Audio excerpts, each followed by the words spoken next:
قرآن مجید کا ہر پڑھنے والا یہ نوٹ کرتا ہے کہ عذاب الہی کا تذکرہ بار بار بار بار بار بار آتا ہے۔ ایک عذاب تو ہے آخرت کا، جہنم کا، وہ تو یوں سمجھیے کہ قرآن مجید کے جو بنیادی عقائد ہیں، بنیادی ایمانیات ہیں، ان میں شامل ہے۔ اس کے بغیر، اس کو مانے بغیر تو کوئی شخص مسلمان ہو ہی نہیں سکتا۔ لیکن ایک دنیا میں عذاب قوموں پر آتے رہے، مختلف حالات میں آتے ہیں۔ ہمارے ہاں بھی کبھی ہوتا ہے کہ یہ زلزلہ آ گیا تو یہ اللہ کا عذاب ہے، اس پر پھر کنٹروورسی شروع ہو جاتی ہے کہ یہ تو جو بھی دنیا کے طبعی معاملات ہیں، یہ فزیکل لاس کے تحت ہوتا ہے، اس کو خام خواہ عذاب قرار دینا جو ہے۔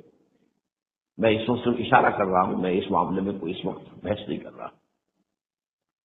لیکن آج میں یہ چاہتا ہوں کہ یہ جو عذاب اللہ تعالیٰ کی دنیا میں آتے رہے ہیں، یا جن کی کہ دھمکی دی جاتی رہی ہے، جن کی خبر دی جاتی رہی ہے، جن سے ڈرایا جاتا رہا ہے، اگرچہ مختلف النوع اور گوناگون قسم کے رہے، اور بظاہر ان میں کوئی خاص ربط اور کوئی منطقی تعلق نظر نہیں آتا، لیکن یہ سب اللہ تعالیٰ کے ایک قانون کے تحت ہے۔ قرآن مجید میں اللہ کے قانون کو سنت اللہ کہا گیا ہے۔ لن تجد لسنت اللہ تبدیلا ولن تجد لسنت اللہ تحویلا۔ اللہ کی سنت ایک ہے، وہ گویا کہ اللہ کا قانون ہے جس کے تحت کہ وہ اس کائنات کے معاملات کو چلا رہا ہے۔ یہ سنت اللہ کا لفظ جو ہے سورۃ الاحزاب میں بھی آیا ہے، سورۃ الفاتر میں بھی آیا ہے، سورۃ الفلح میں۔ تو آج میں آپ کے سامنے رکھنا چاہتا ہوں کہ وہ سنت اللہ کیا ہے، عذاب خداوندی کے بارے میں اللہ کا قانون کیا ہے۔ اب یہ قانون بھی قرآن مجید میں کہیں ایک جگہ بیان نہیں ہوا ہے، اس کی دفعات جیسے کہ ہماری قانون کی کتابوں میں ہوتی ہے، دفعہ اتنے دفعہ اتنے دفعہ اتنے دفعہ وار اس کی ترتیب ہو، یہ نہیں ہے۔ قرآن مجید کا انداز بھی صحیح ہے۔ قرآن مجید میں آپ کو معلوم نماز کا حکم تو آیا بے شمار مرتبہ، وضو کا کہیں آ رہا ہے، تیمم کا کہیں آ رہا ہے، رکوع و سجود پہ کہیں اور تذکرہ ہو رہا ہے، قیام پر کہیں اور زور دیا جا رہا ہے۔ تو وہ سب کو جوڑ کر، اور ان کو جوڑنے والی شے سنت رسول صلی اللہ علیہ وسلم، لیکن یہ کہ ان کو جوڑ کر آدمی جو ہے وہ پورا معاملہ اخذ کر سکتا ہے۔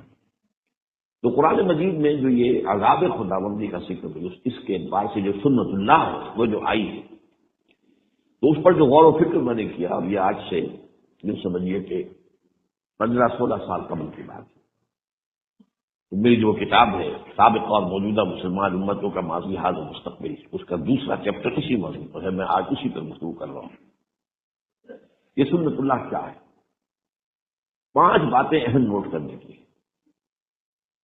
پہلا جو اصول ہے وہ یہ ہے کہ یہ دنیا دارالامتحان ہے، دارالجزا نہیں ہے۔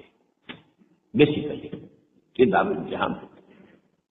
خلق الموت والحیات لیبلوکم ایکم احسن عملا، سورہ ملک میں جو فرمایا اس نے یہ موت اور حیات کا سلسلہ اس لیے بنایا ہے تاکہ تمہیں جانچے، پرکھے، آزمائے کہ کون ہے تم میں سے اچھے عمل کرنے والے۔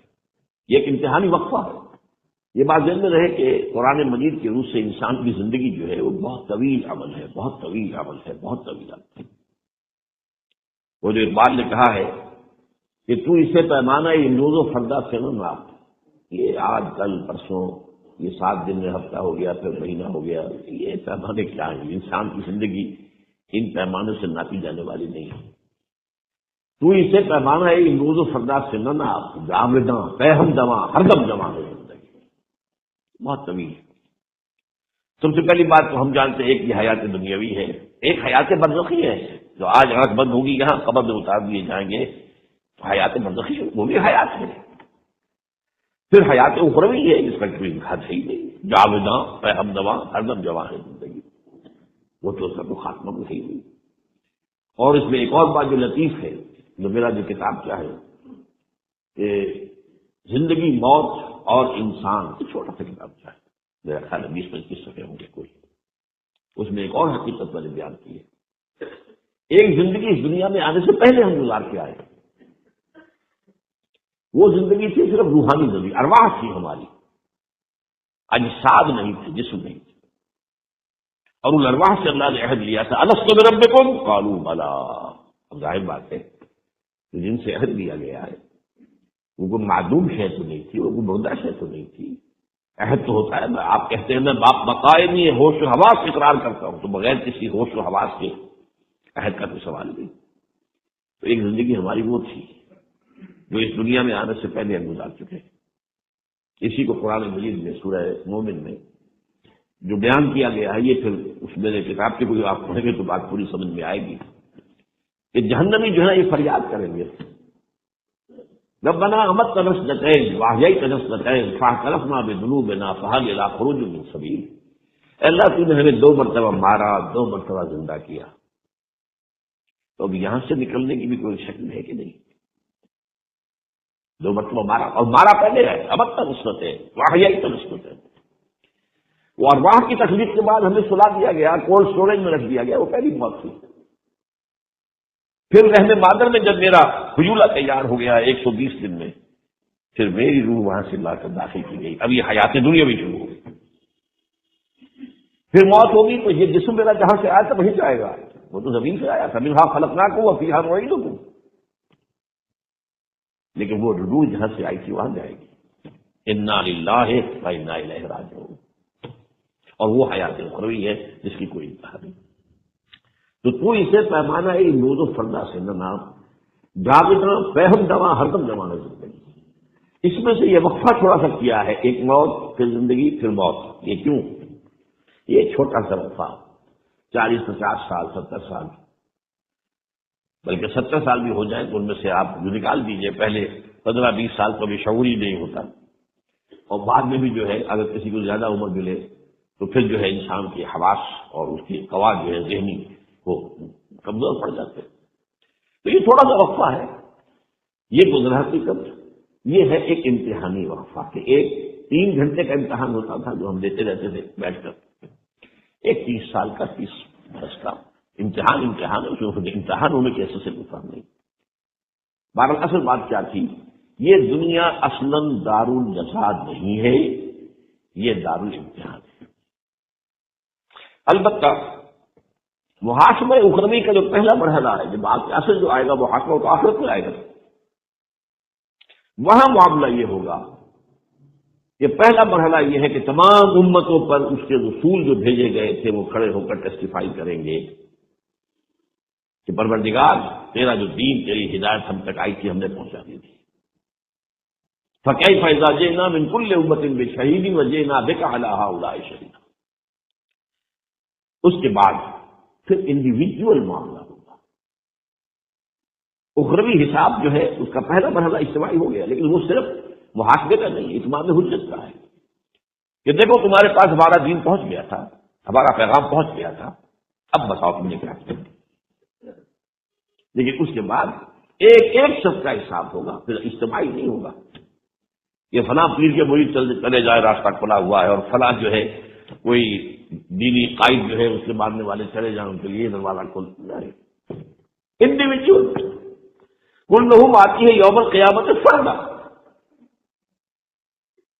جو بھی آئے گا قیامت کے دن اللہ کی عدالت میں کھڑا ہوگا انفرادی طور پر۔ تم بتاؤ تم نے کیا کیا، تمہیں ہم نے یہ دیا یہ دیا یہ دیا۔ اور آپ کو معلوم ہے کئی دفعہ میں بات واضح کی ہے، ہر انسان کو اللہ نے برابر چیزیں نہیں دی ہیں، کسی کو زیادہ دی ہے، کسی کو کم دی ہے، کوئی پیدائشی طور پر جو ہے بہت ذہین ہے، کوئی اتنا نہیں ہے، یا کوئی ذہن ہے کوئی پیدائشی طور پر جسمانی طور پر کمزور ہوتے ہیں، کوئی پیدائشی طور پر کھڑی ہوتی ہے۔ پھر حالات مختلف ہیں، کہاں پیدا کیا، ظاہر بات ہے کہ جینز جو آپ لے کر آ رہے ہیں میں لے کر آیا ہوں وہ میرے اور ہیں آپ کے اور ہیں، اور پھر یہ کہ جس ماحول میں میں پلا بڑھا ہوں وہ اور تھا، آپ جو پڑے بڑے وہ اور ہیں، یہ گیون ہے انسان کے لیے۔ اب اس میں مزید جیون کیا ہے، تم تک میری ہدایت بھی پہنچ گئی تھی، اب بتاؤ میری کیا ہے۔ فَكُلُّهُمْ آتِيَ يَوْمَ الْقِيَامَةِ فَرْدًا، یہ معاملہ ہے اخروی حساب کا جو کہ انفرادی طور پر ہر شخص سے معاملہ ہوگا۔ البتہ قوموں اور امتوں کا معاملہ بڑا مختلف ہے، قوموں اور امتوں کا حساب اس دنیا میں ہوتا ہے، وہاں معاملہ قومی سطح پر نہیں ہوگا، انفرادی سطح پر ہو سکتا ہے کہ کوئی شخص محمد کا امت اس کے ساتھ ہو اور وہاں اسے جہنم میں ڈال دیا جائے، کیوں؟ تمہارے دل میں ریاکاری تھی، بات ختم۔ بڑی سے بڑی فگر زیرو سے ضرورت کھا کر زیرو ہو جاتی ہے۔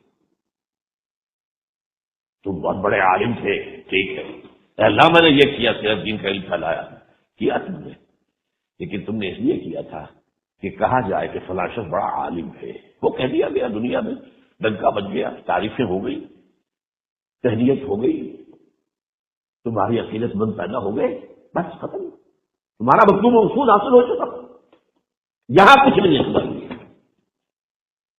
اے اللہ میں نے نظام میں جنگ کی، انہوں نے جان دے دی، ٹھیک جی، لیکن تم نے جنگ کی تھی اس لیے یقال جریء، کہا جائے بڑا جرت مند آدمی ہے، ساتھ کیا کہنے سے نیت کی فقط تیلا، وہ کہا جا چکا دنیا میں، تمہارا مقصود حاصل ہو چکا، you have already had your reward, اب یہ حق نہیں۔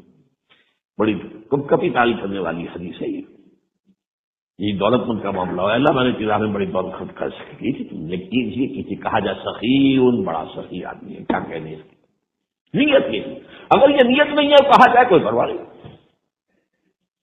نیت یہ نہیں ہے کہا جائے بھائی بڑی بہادری سے لڑا پڑا کوئی حل نہیں، اب نیت اگر تمہاری، اللہ نیت کو جانتا، ہم کسی کی نیت کا فیصلہ نہیں کر سکتے۔ تو معلوم ہوا کہ وہاں کے معاملہ جو ہے ہر ایک کا ایبسلیوٹلی انڈیویجول ہے، قومی نہیں ہے، جماعت کی نہیں، فلاں جماعت کے ارکان سے چلے جائیں، دروازہ کھل گیا جنت کا، نہیں بھائی، اس جماعت کے ارکان میں سے ہر ایک کا معاملہ علیحدہ ایسس ہوگا، یہ پرسنل اسسمنٹ ہے، لیکن قوموں کا معاملہ اور امتوں کا معاملہ جو ہے وہ اس دنیا میں ہوتا ہے۔ بڑا پیارا شعر اقبال کا، فطرت افراد سے اغماس بھی کر لیتی ہے، نہیں کرتی کبھی امت کے گناہوں کو معاف۔ انڈیویجول کو دنیا میں نظر انداز کر دے گا، اس کو ٹھیک ہے، اس کو ہم نے جو بھی سزا دیں گے آخرت میں دے رہی ہے، لیکن قوم بہتی تو قوم آخر میں پیش نہیں ہوگی، لہٰذا قوم کا حساب کتاب فطرت افراد سے اغماس بھی کر دیتی ہے، نہیں کرتی کبھی ملت کے گناہوں کو معاف۔ یہ جو قومی معاملات ہوتے ہیں اس میں البتہ ایک استثناء ہے، اور اس میں اول تو یہ بات نوٹ کر لیجئے کہ جب کسی قوم پر دنیا میں عذاب آتا ہے تو اس میں گیہوں کے ساتھ گھن بھی پس جاتا ہے، یہ بہت رہا ہے، گیہوں کے ساتھ گھن بھی پس گئے، بہت سے وہ لوگ کہ جو بالفعل جو ہیں برے کام نہیں کر رہے تھے وہ بھی پکڑے جاتے ہیں، بس ایک امید کی قدر دکھائی گئی ہے کہ اس سے بچ سکیں گے وہ لوگ کہ جو برائی سے روکتے رہے، خود بھی بچے رہے اور روکتے بھی رہے، وہ بچ جائے۔ انجینا الذین ینہون عن السوء، ہم نے بچا لیا ان لوگوں کو جو برائی سے روکتے رہے۔ یہ واقعہ سورہ اعراف میں تفصیل سے آیا ہے نا، اصحاب السبت، یہودیوں کا ایک قبیلہ تھا جو ایک ساحل پر آباد تھا، غالباً ایلاق کی جو بندرگاہ کہلاتی ہے۔ اب ظاہر بات ہے کہ وہاں کیا روزی کیا تھی، مچھلیوں کا پکڑنا، اب ان کے ہاں ہفتے کے روز کوئی کام دنیا کا کرنا حرام تھا۔ حیوانات کو بھی اللہ نے شعور تو دے رکھا ہے، مچھلیوں کو احساس ہو گیا کہ ایک دن ہفتے کا ایسا ہے جب کہ ہمیں کوئی کچھ نہیں کہہ سکتا، باقی 6 دن ہماری شامت ہوتی، وہ 6 دن جاتی تھی ڈیپ سی کے اندر، وہاں کون پکڑے؟ یہ آج کل کی طرح کی تھوڑی سی ٹرانے بڑے سینکڑوں ٹن کا ٹرالا پھر رہا ہے اور ڈیپ سی میں سے جا کر مچھلی کو پکڑ رہا ہے، تو نہیں تھا معاملہ، تو ساحل کے قریب سے ہی وہ اپنے مچھرے جو بھی تھوڑا بہت ان کے بعد جال تھا اس سے پکڑتے تھے، کہ وہ 6 دن جو ہے وہ ڈیپ سی میں چلے گئے، اور 7ویں دن جو ہے ہفتے کے روز آ کر اٹکیلیاں کر رہی ہیں، مچھلی اچھل رہی ہیں، کود رہی ہیں، یہ ویسے دیکھ رہے ہیں، اس میں امتحان ہو گیا۔ کچھ لوگوں نے ہیلا تراشا ایک، اچھا ایسا کرتے ہیں کہ ہفتے کے روز جا کر گڑھے کھود لیتے ہیں سمندر کے کنارے کے ساتھ ساتھ، اور نالی بنا دیتے ہیں کہ سمندر کا پانی ان میں آ جائے، مچھلیاں بھی آ جائیں گی، پھر ہم وہ بند کر دیں گے ہفتے کی شام کو، اتوار کو جا کے پکڑ دیں گے، تو اتوار کو پکڑانا ہم نے، ہفتے کو تو کچھ نہیں کیا۔ یہ ہے وہ ہیلا جو مذہبی ہیلا کرتا ہے نا آدمی، ایک حکم کی اصل حکمت ختم، اس کا ڈھانچہ باقی رہتا ہے۔ اس پر آیا قوم کی نسبت تقسیم ہو گئی، ایک وہ جو بالفعل یہ کام کر رہے تھے ایک وہ جو یہ کام نہیں کرتے تھے لیکن روکتے بھی نہیں تھے، ایک وہ جو رکے ہوئے بھی تھے اور روکتے بھی تھے۔ تو جب عذاب آیا اللہ کا، انجینا الذین ینہون عن السوء، ہم نے نجات دے دی ان کو کہ جس بدی سے روکتے رہے تھے۔ اب دوسرا عذاب جو ہے جو دنیا میں آتا ہے، جو عذاب استیصال ہے جو آتا رہا ہے، اب اس کا سلسلہ بند ہے سوائے ایک ماضی کے قرض سے جو ادا ہونا ہے۔ اس کو اچھی طرح سمجھ لیجیے بات ہے۔ عذاب استیصال کسے کہتے ہیں؟ اصل کہتے ہیں جڑ سے اکھاڑ لینا۔ ایک تو یہ ہے کہ آپ نے کسی پودے کو کاٹ دیا، اس کا تنا ہے، اس میں پھر کوئی شاخ نکل آئے گی، پھر کوئی پتیاں آ جائیں گی، آپ نے جڑ سے اکھاڑ دیا، آپ نے کچھ سوال کر دیا۔ تو عذاب استیصال وہ ہے جو قوموں پر آیا اس انداز میں کہ ان کی جڑ کاٹ دی گئی۔ اس کے لیے قرآن مجید جو الفاظ استعمال کرتا ہے وہ کیا ہے؟ کالم یغنوا فیہا، ایسے ہوگا جیسے تھے ہی نہیں۔ اس کو ہم کہتے ہیں نسیہ منسیہ ہو گیا۔ کہیں فرمایا لا یرا الا مساکنہم، اب ان کے مسکن تو نظر آ رہے ہیں، محل تو نظر آ رہے ہیں، وہ رہنے والے نظر نہیں آ رہے، ان مکانوں کے مکین نہیں نظر آ رہے۔ سمود کے محل پہاڑوں کے اندر کھود کھود کر جو بنائے آج بھی نظر آ رہے، آج جا کے دیکھ لیجیے، 7,000 سال پرانی شہر تو آج کی نہیں ہے۔ You can go and see them۔ اور تیسری اصطلاح ہے فَقُطِعَ دَابِرُ الْقَوْمِ الَّذِينَ ظَلَمُوا، اس ظالم قوم کی جڑ کاٹ دی گئی۔ اس لیے میں نے اس کے لیے لفظ آپ کو بھی بتایا، استیصال ایک استحصال ہے، خیر کے ساتھ کسی سے کوئی زبردستی فائدہ دینا، استحصال، یہ استحصالی معاشرہ ہے، ایکسپلائٹیٹو ہے، ایکسپلائٹیشن۔ استیصال اصل سے جڑ سے کاٹ۔ یہ کن قوموں پر آتا ہے؟ یہ آیا ہے جن کے پاس اللہ کو رسول بھیج دے، اور رسول اپنے قول اور اپنے عمل سے، اپنی دعوت سے اتمام حجت کر دے، اور قوم بحیثیت مجموعی اسے رد کر دے۔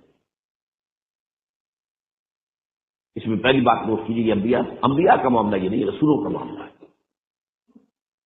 رسول کے نزدیک، یعنی میں آپ کو آیات کی سناؤں گا، رسول بھیجا جائے معین قوم پر،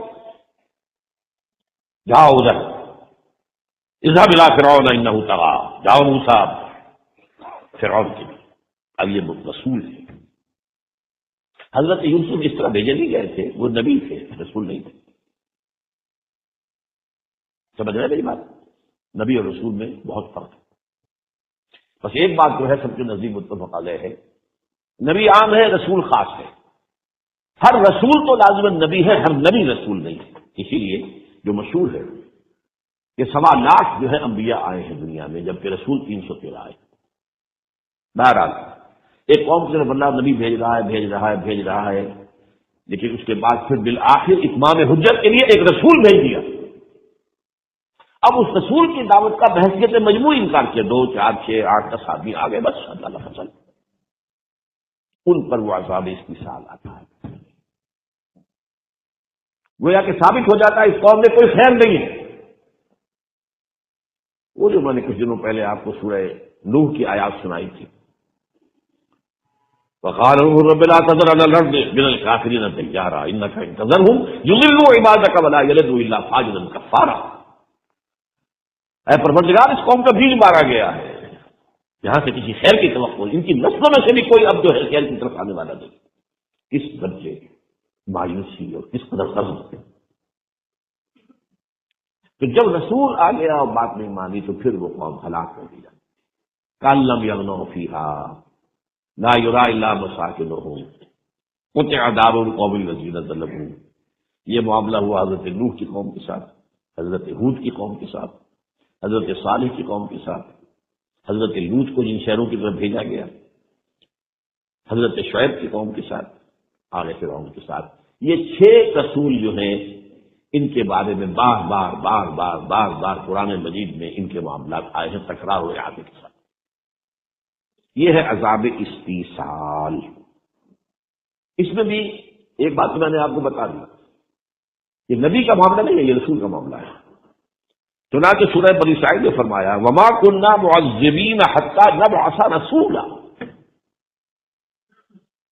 ہم عذاب، یہ عذاب مراد عام عذاب نہیں، عذاب استیصال، جہاں پر آپ اب یہ وہ چیزیں ہوتی ہیں جو قرآن کے مطالب کو آپ کرتے ہیں. یہاں پر اس سے مراد کیا؟ یہ عذاب عام نہیں. یہاں پر عذاب کی قسم تو بہت سی ہے، میں گنا رہا ہوں آپ کو. یہ عذاب استیصال جو ہے کسی قوم کو نیز تو نابود کر دینا، نسیہ منسیہ کر دینا، جڑ کاٹ دینا. یہ عذاب جو ہے وما كنا معذبین حتی نبعث رسولا، ہم کسی پر یہ عذاب نہیں بھیجتے رہے جب تک کہ رسول کو مبعوث نہ کرتے. اور یہ بات آگے اور فرمائی ہے وما كان ربك مهلك القرى حتى يبعث في امها رسولا. اللہ کا یہ معاملہ نہیں رہا کہ وہ بستیوں کو ہلاک کر دے جب تک کہ ان کی مرکزی بستی کے اندر رسول نہ بھیج دے. یہ اب ظاہر بات ہے کہ یہ قوم ہے، اس کی بستیاں ہیں، آبادیاں ہیں.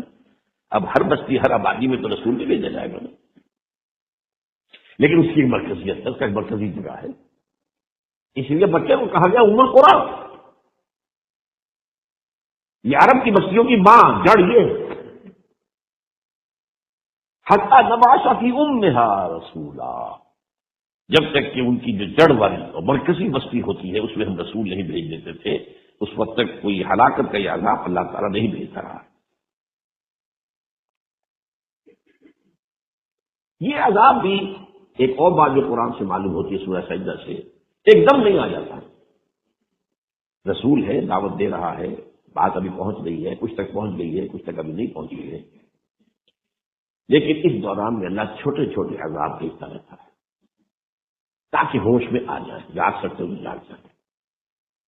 آسانیوں سے عیش ہے، کھانے کو آ رہا ہے، یاتی حارث کوہا رغد من کل مکان، رزق بھی چلا آ رہا ہے، کھا رہے ہیں، تو آدمی کے اندر ظہور پیدا ہو جاتا ہے، غفلت پیدا ہو جاتی ہے.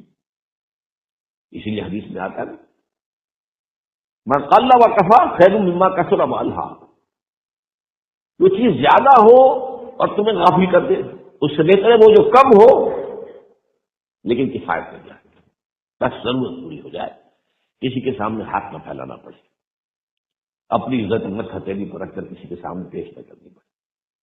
ما قل ہو کم، ما قل وکفا خیر مما کثر والہا، یہ بہتر ہے اس سے کہ جو کثیر ہو لیکن اس کثرت کی وجہ سے غفلت آ جائے، الہا ہو جائے. الہاکم التکاثر، آدمی جو ہے سمجھتا ٹھیک ہے مال تو ہے میرے پاس، کائے کی فکر ہے. اس اعتبار سے یہ عذاب استیصال کے آنے سے پہلے چھوٹے چھوٹے عذاب. وَلَنُذِيقَنَّهُم مِّنَ الْعَذَابِ الْأَدْنَىٰ دُونَ الْعَذَابِ الْأَكْبَرِ لَعَلَّهُمْ يَرْجِعُونَ. یہ سورہ سجدہ کیا ہے؟ یہ سورہ مبارکہ جو حضور جمعے کو عموماً فجر میں پہلی رکعت میں پڑھتے ہیں سورہ سجدہ. وَلَنُذِيقَنَّهُم مِّنَ الْعَذَابِ الْأَدْنَىٰ دُونَ الْعَذَابِ الْأَكْبَرِ. عذاب، اب اس کو عذاب اکبر کہا گیا، جسے میں عذاب استیصال کہہ رہا ہوں وہ بڑے عذاب سے پہلے، کہ جبکہ ان کا بالکل نسیہ منسیہ کر دیا جائے اس سے پہلے چھوٹے چھوٹے عذاب، تاکہ اگر ہوش میں آ سکتے تو آ جائیں. اگر نشہ جو ہے وہ چھوڑا ہے تو آدمی جو ہے ہوش میں آ جائے، آدمی تو خیر اس کا کوئی امکان نہیں. لعلہم یرجعون، تاکہ جو بھی لوٹ سکتے ہو لوٹ آئیں، جو بھی جاگ سکتے ہو جاگ جائیں. اب اس کے بارے میں آپ سے کہہ رہا تھا کہ یہ عذاب اب کسی قوم پر نہیں آئے گا. کیوں نہیں آئے گا؟ اب نہ کوئی رسول آئے گا، نہیں عذاب آئے گا. اس عذاب کے لیے شرطیں لازم ہے. وما كنا معذبین حتی نبعث رسولا، رسول تو کیا آئے گا؟ نبی ہی نہیں آئے گا تو نبی رسول کہاں سے آ جائے گا؟ وہ تو نبوت ختم ہو گئی محمد رسول اللہ صلی اللہ علیہ وسلم. رسالت کے لیے نبوت تو پری کوالیفیکیشن ہے، پری کوالیفیکیشن، پہلے نبی ہو تو پھر رسول ہوگا. لہذا یہ عذاب کسی کو نہیں آئے گا الا ایک استثناء ہے. یہ بہت اہم بات ہے، سمجھ لیجیے. ماضی کا ایک قرض ہے جو ادا کرنا ہے. وہ قرض کیا ہے؟ یہودیوں کی طرف اللہ نے رسول بنا کر بھیجا حضرت عیسیٰ. سورہ آل عمران میں فرمایا رسولا الی بنی اسرائیل. نبی تو ان سے پہلے بہت آئے تھے، بالکل ان کے زمانے میں بھی موجود تھے. حضرت یحییٰ نبی تھے، حضرت زکریا ان کے والد نبی تھے، نبی تو تھے، لیکن آخری پھر حجت کے طور پر میں نے کہا نبی تو آتے رہتے تھے. نبی کے ساتھ وہ معاملہ نہیں ہے کہ اگر آپ نے دعوت رد کر دی تو ان پر عذاب آ جائے گا، نہیں.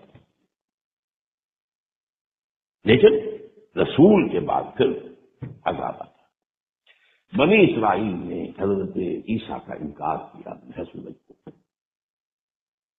نہ صرف انکار کیا، ان کو ہلاک کرنے کے در پہ ہوئے۔ یہ ان کے علماء کا فتویٰ تھا کہ مسیح مرتد ہے، جادوگر ہے، کافر ہو گیا ہے۔ اس سے پہلے اس سے بھی بڑی بات کہتے تھے کہ کمال یہ ہے دیکھیے کہ ان یہودیوں کو عیسائیوں نے اپنے سب کے اوپر اٹھایا ہوا ہے جو ان کے نبی کو، نبی نہیں جو ان کو خدا، جو ان کا جو خدا ہے ان کو بات کرتے تھے۔ یہ کمال ہے دنیا کے اندر، اس کا تو آپ نے کہیں کوئی مثال دیکھی نہیں ہوگی۔ سن آف مین پکچر بناتے ہیں باقاعدہ، تو جسے سن آف گاڈ کہتے ہیں وہ سن آف مین ہے۔ اتنی ان کی جرت جسارت ہے، اس طرح چھائے ہوئے ہیں عیسائیوں کے اوپر۔ فرنگ کی لگے جہاں پنجہ یہود میں، عیسائیت در حقیقت پنجہ یہود کے اندر ہے، اعلی کار ہے۔ لہذا اللہ نے کیا کیا، ایک شکل بن یہ تھی کہ اسی وقت یہود کے اوپر عذاب استحصال آ جاتا۔ اللہ نے جیسے کہتے ہیں کہ ذرا اس مقدمے کو ابھی فریز کر دیجیے، عیسیٰ کو اٹھا لیا زندہ اور ان پر سے عذاب ڈال دیا، انہیں ایک اور موقع دیا گیا۔ محمد صلی اللہ علیہ وسلم کی آمد پر اب بھی تمہارے لیے موقع ہے، اگر ایمان لے آؤ محمد پر صلی اللہ علیہ وسلم، تمہاری نجات ہو جائے گی۔ انہوں نے حضور کو نہ صرف رد کیا بلکہ بدترین دشمن جو ہے حضور کے زمانے سے لے کر اس زمانے تک بدترین دشمن یہودی ہے۔ ہندو تو ایک لوکل سا معاملہ ہے، ہندو ہندوستان کی سرحدوں سے باہر کبھی نکلا ہی نہیں، وہ تو ایک بہت ہی ایک اپنے ہی جو بھی کہیے کلیا کے اندر گڑ پھوڑنا، ان کے اندر دشمنی بہت ہے، لیکن آپ مقابلہ کریں جو یہود کے اندر دشمنی ہے حضور، یہ جو یہود کا معاملہ تھا یہ قرض ہے ابھی جو ادا ہونا ہے، اور اسی لیے آپ کے علم میں ہونا چاہیے، احادیث صحیحہ سے ثابت ہے حضرت مسیح ہی دوبارہ آئیں گے، نزول مسیح، اور انہی کے ہاتھ میں عذاب آئے گا۔ یہ قرض ہے پچھلا جو ادا ہوگا، اور جو پیچھے میری کتاب کو غور سے پڑھیے، میں آج کل پڑھ رہا ہوں، میں حیران ہو رہا ہوں اللہ تعالیٰ نے اس وقت جو خاص لمحہ ہوتا ہے اللہ کی طرف سے کہ وہ چیزیں میرے قلم سے نکل گئی، ورنہ اب تو میں لکھنے بیٹھوں تو لکھ نہیں سکوں گا۔ وہ یہ میں اس کے 8 صفحے کا مضمون ہے جو آج آپ کے سامنے رکھ رہا ہوں، تاکہ آپ کو تعارف ہو کہ وہ کتاب ہے کیا۔ اس میں عیسائیت کا پس منظر کیا ہے، عیسائیت کیسے ان کے یہودیوں کے شکنجے میں کسی کی ایک لمبی تفصیلیں اس میں موجود ہیں، ثالث و ثلاثہ کے پاس کہیے اس کا موضوع سب کا نہیں ہے، تو یہ سمجھ لیجئے کہ اس میں ایک صرف استثناء ہے اور وہ یہود کا ہے، اور یہ تو معلوم ہوتا ہے کہ جو ان کے پیش نظر ہے گریٹر اسرائیل قائم کرنا، وہ ایک دفعہ تو ہو جائے گا۔ روکنے والا ہے کون کا؟ آپ کو معلوم ہے پیا بنے کوتوال ڈر کا ہے کا، دنیا کا کوتوال امریکہ کا ہے، امریکہ میرے پنجے میں ہے، ختم بات۔ ابھی جو انتخاب وہاں ہوا ہے کھل کر کہہ دیا تھا یہ ہمارا ہی ساتھی ہے، ہمارا یہ تو خاص طور پر ہمارا ساتھی ہے۔ اس نے تو اوباما نے تو اپنا وائٹ ہاؤس کا جو چیف آف اسٹاف بن رہا ہے وہ یہودی، کٹر یہودی، کٹر یہودی، لیکوڈ پارٹی سے تعلق رکھنے والا، ایکسٹریم رائٹسٹ، زائنسٹ۔ ابھی جو کچھ ہوا ہے خاموش رہا اوباما، ایک حرف نہیں کہا اس نے، جو کچھ بھی فلسطینیوں کے اوپر اور غزہ میں جو بھی قیامت ڈھائی گئی ہے ایک حرف نہیں۔ 2 باتوں کے بارے میں وہ پازیٹو رہا ہے، اسرائیل کے ساتھ اور افغانستان میں رہنا ہے، اور پاکستان کا بھی برکش نکال دینا ہے اگر بات نہیں آتا۔ اٹس کنسسٹنٹ آن دیٹ، اور یہ بات اب کہی جا رہی ہے کہ بش کے مقابلے میں کہیں زیادہ سخت رویہ ہوگا اوباما کا، یہ کہی جا رہی ہے بات۔ آج کے اخبار میں نے پڑھا ہے کہ مشرف صاحب نے کہا اپنے خطاب میں وہاں امریکہ میں، پاکستانی مجھے کہتے ہیں کہ میں امریکہ کا پٹھو ہوں اور امریکی مجھے کہتے رہے کہ میں دوغلا ہوں، یہ الفاظ اس کے اپنے آج کے اخبار میں۔ اس لیے کہ امریکن ایڈمنسٹریشن کا یہ خیال تھا کہ جتنے پیسے ہم سے لے رہا ہے تو اتنا کام اس میں کر نہیں رہا، بلکہ پاکستانی فوج کا ایک عنصر ہے کہ جو طالبان کو سنبھال کے رکھنا چاہتا ہے مستقبل کے لیے، کہ آئندہ یہ ہمارے ساتھی بن سکیں گے اور ہمارے مددگار بن سکیں گے۔ بہرحال یہ ایک میرے آج کے موضوع سے علیحدہ بات ہو گئی، میں صرف آپ کو یہ بتا رہا تھا کہ یہ استثناء ہے کہ وہ عذاب استیصال اب کسی اور قوم پر نہیں آ سکتا، اس لیے کہ نہ نبی آئے گا، نہ رسول آئے گا، نہ عذاب استیصال آئے گا۔ وما كنا معذبین حتی نبعث رسولا، اور وہ جو میں نے آپ کو آیت سنائی دوسری، وما كان ربك مهلك القرى حتى يبعث في امها رسولا، سوائے اس کے کہ یہودیوں کا گریٹر اسرائیل بنے گا، لیکن یہی گریٹر گریو یارڈ آف دی جوز ہے۔ احادیث میں کھلی خبریں موجود ہیں، واضح خبریں موجود ہیں، وہ آخری عذاب استیصال ان پر آنا ہے، یہ لیکن ماضی کا ایک قرض ہے جو ادا ہوگا۔ اب آئیے اگلے جو آئٹم ہے رسولوں کی امتوں پر عذاب۔ ایک تو وہ ہے جو رسولوں کا جنہوں نے انکار کیا، بالکل یہ انکار کر دیا تو ختم۔ رسولوں کی امتوں پر جو عذاب آتا ہے وہ کیوں آتا ہے؟ لما تقولون ما لا تفعلون کبر مقتا عند اللہ ان تقولوا ما لا تفعلون۔ جس قوم کو اللہ اپنی کتاب دے، اپنی شریعت دے، وہ اس زمین پر اللہ کی نمائندہ بن جاتی ہے۔ اگر وہ اس کتاب اور شریعت کے مطابق عمل کرے تو رحمتیں ہوں گی، لئن شکرتم لازیدنکم، اور دوں گا اور دوں گا اور دوں گا۔ اور اگر تم نے اپنے عمل سے مس ریپرزینٹ کیا ہمارے دین کو تو تم کافروں سے بدتر۔ پھر یہ نہ سمجھنا کہ ہم تو فلاں کے امتی ہیں، ہم تو فلاں کے اولاد ہیں، ہم تو ابراہیم کی اولاد ہیں، ہم تو یعقوب کی اولاد ہیں، بنی اسرائیل ہیں، ہم تو محمد کے امتی ہیں۔ کچھ بھی ہوا کرو، معاملہ محمد کے امتی ہو، لیکن تورات کے تم خود کیا ہو؟ یہ عذاب ہے، اس کو اچھی طرح ہمیں جو سمجھنا ہے یہ عذاب ہے۔ اس عذاب کے بارے میں جان لیجیے کہ اس میں دو اس کی شقیں ہیں، ایک عمومی جو پوری امت کے اوپر آ جاتا ہے، وہ کیا ہے؟ ذلت اور مسکنت، کمزوری اور کم ہمتی۔ یہ مانوی شے ہے، یہ مادی شے نہیں، مانوی شے، کمزوری اور کم ہمت۔ اور دوسرا عذاب ہوتا ہے قتل و غارت، دشمنوں کے ہاتھوں شکست، قتل غارت۔ یہ عذاب جو ہے وقتاً فوقتاً وقتاً فوقتاً وقتاً فوقتاً۔ اب آپ اس کی جو کلاسیکل ایگزامپل ہے، اپنی بات میں بعد میں کروں گا، شاید اگلے جمعے میں اپنی بات میں براہ راست کر دوں گا تو آپ کے جذبات کو ٹھیس لگے گی، شاید آپ مجھ سے ناراض بھی ہو جائیں۔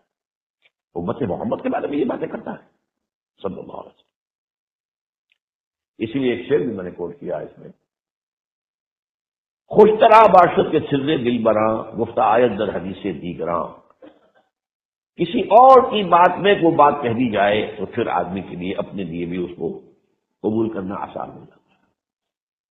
ہم سے پہلی امت تھی امت بنی اسرائیل، امت موسیٰ۔ موسیٰ صاحب کتاب تھے اور صاحب شریعت تھے، عیسیٰ صاحب شریعت نہیں تھے، صاحب کتاب تھے۔ عیسیٰ اصل میں وہی بنی اسرائیل کے سلسلے ہی کڑی ہے، کوئی علیحدہ امت نہیں ہے۔ امت دو ہی ہے، امت موسیٰ، امت محمد صلی اللہ علیہ وسلم۔ اب آپ نوٹ کیجئے امت موسیٰ کے بارے میں قرآن 4 دفعہ کیا بات کہہ رہا ہے۔ سورہ بقرہ میں 2 دفعہ، یا بنی اسرائیل اذکروا نعمتی التی انعمت علیکم وانی فضلتکم علی العالمین۔ یہ تو اتنی تو مجھے یاد ہوں گی آیت میں، 6 رکوع کی پہلی آیت بھی یہی ہے، 15 رکوع کی پہلی آیت پھر یہی، ایگزیکٹلی سیم ورڈز۔ اے بنی اسرائیل یاد کرو میرے اس احسان کو جو تم پر ہوا، اور میں نے تمہیں تمام جہان والوں پر فضیلت دی تھی۔ یہ الفاظ یہ کسی یہودی کے نہیں ہیں، یہ اللہ کے کلام، یہ کوئی تورات کے نہیں ہے کہ کسی نے لکھ دیا ہوگا، یہودی نے چابی کر دی ہوگی الفاظ۔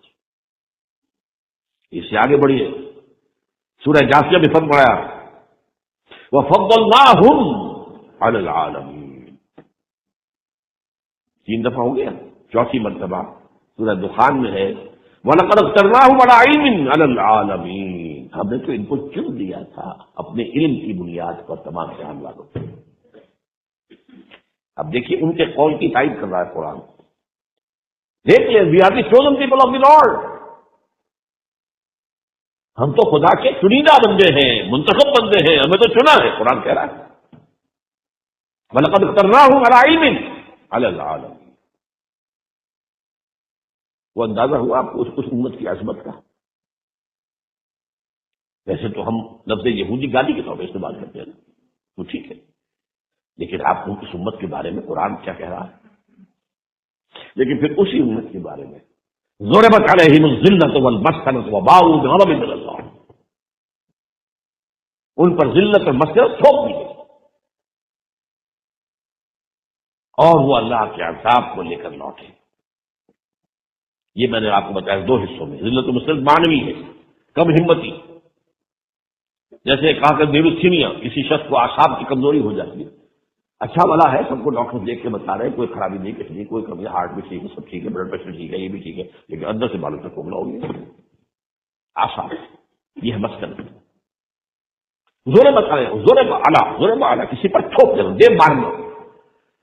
جیسے کہ آپ دیہات کے اندر دیکھتے ہوں گے عورتیں جو ہے تھوپ، وہ جو ہوتا ہے کپلا، اسے کیوں دے کر مارتی ہیں دیوار پر تاکہ وہ چمک جاتی. ضربت علیہم الذلۃ والمسکنۃ وباؤوا بغضب من اللہ. اور یہ ایک دفعہ نہیں، دوسری مرتبہ پھر آیا سورہ آل عمران میں. ضربت علیہم الذلۃ وانما ثقفوا الا بحبل من اللہ وحبل من الناس. ان پر مسکنت، ان کے اوپر ذلت تھوپ دی گئی ہے جہاں کہیں بھی پائے جائیں گے، سوائے یہ کہ اللہ کی طرف سے ہی کوئی مہلت مل جائے یا کوئی لوگوں کا سہارا ہو جائے. آج لوگوں کے سہارے، عیسائیوں کے سہارے کھڑا ہوا یہودی، اپنے بل پر نہیں ہے. لیکن یہ نہیں ہے، یہودیوں نے ان کو قبضے میں لیا، پوزیس کیا ہوا، لیکن ہے مارا ان کی ساری قوت کا دار و مدار امریکہ پر. 41 ویٹوز آن پریزیڈنٹ آف امریکہ. کیا آپ یونائٹڈ نیشن جنرل اسمبلی ایک قرارداد پاس کر رہی ہے، امریکہ ویٹو کر رہا ہے اور اس کے اوپر جو ہے بارش کی ہوئی ہے. تو یہ ہے کہ انسانوں کا کوئی سہارا کیوں مل رہا ہے. سہارا یہ پھر میں اگلی بار سے بات کروں گا. یہ امت مسلمہ پر جو آنے والا عذاب ہے، یہ وہ تلخ بات ہے جو میں اس کی تلخی کو کم کرنے کے لیے آج یہ آپ کو پہلے یہ نہ سمجھو کہ آپ ہی ہیں. ریختہ کہ تم ہی استاد نہیں ہو. غالب کہتے ہیں اگلے زمانے میں کوئی میر بھی تھا، تم ہی نہیں ہو امت مسلمہ. پہلے بھی ایک اور امت تھی جس کے سند میں آپ کو دے چکا. انی فضلتکم علی العالمین، فضلناہم علی العالمین، اخترناہم علی علم علی العالمین. ضربت علیہم الذلۃ والمسکنۃ وباؤوا بغضب من اللہ. غضب کیا ہوا؟ نمبر 1، اشوریوں کے ہاتھوں بربادی ہوئی 700 قبل مسیح میں. کلدانیوں کے ہاتھوں، نبوکدنضر کے ہاتھوں بربادی ہوئی، قتل عام ہوا، مسیکر ہوا. ہیکل سلیمانی گرایا گیا 587 قبل. پھر وہ دوبارہ اللہ نے مدد دی، پھر انہیں آباد کیا، پھر انہوں نے وہ بنایا اپنا ہیکل سلیمانی. پھر آ کر یونانیوں نے رگڑا، رومیوں نے رگڑا، اور رومیوں نے رومن نے ٹائٹس نے 70 عیسوی میں وہ ان کا جو ہے ہیکل بگڑا دیا اور 1,33,000 یہودی ایک دن میں قتل کیے یروشلم میں، اور نکل جاؤ فلسطین سے. کوئی نہیں مانی ہے عربی کی جگہ. کئی سو برس تک یہ یروشلم کی بستی کچھ نہیں رہی. تو ہیڈریان بعد میں جو ایمپرر بنا روم کا، اس نے پھر سے دوبارہ آباد کیا اور نام بھی بدل دیا. یروشلم نہیں، ایلیا. حضور کے زمانے میں ایلیا کا نام تھا. اور یہ تو قرآن مجید کے نزول سے پہلے کی باتیں ہوئی. اشیریوں کے ہاتھوں تباہی، کلدانیوں کے ہاتھوں تباہی، یونانیوں کے ہاتھوں تباہی، رومیوں کے ہاتھوں تباہی، اور حضور کے بعد جرمنوں کے ہاتھوں تباہی جو پچھلی صدی تھی. اب طرفہ تماشا نوٹ کر لیجئے، یہ سب کچھ ہے، لیکن وہ کہتے یہی رہیں گے نحن ابناء اللہ واحباؤہ، ہم تو اللہ کے بیٹے ہیں، چہیتے ہیں. ٹھیک ہے، تم چہیتے تھے، ٹھیک ہے، اللہ نے تمہیں چنا تھا، ٹھیک ہے، اخترناہم علی العالمین، اللہ نے فرمایا ہے. لیکن اس کے بعد تمہارے اعمال، تمہارے کرتوت، اللہ تعالیٰ کا قاعدہ قانون وہ عمل کے ساتھ ہے. پیش کر غافل عمل کوئی اگر دفتر میں ہے. یہی وجہ میں نے آیت میں پڑھا سنائی تھی آپ کو شروع میں کیا تھی. وقالت الیہود والنصارى نحن ابناء اللہ واحباؤہ قل فلم یعذبکم بذنوبکم. ایسے ہی تم شہید اور لاڈلے ہو تو اللہ تمہیں کیوں عذاب دیتا رہا؟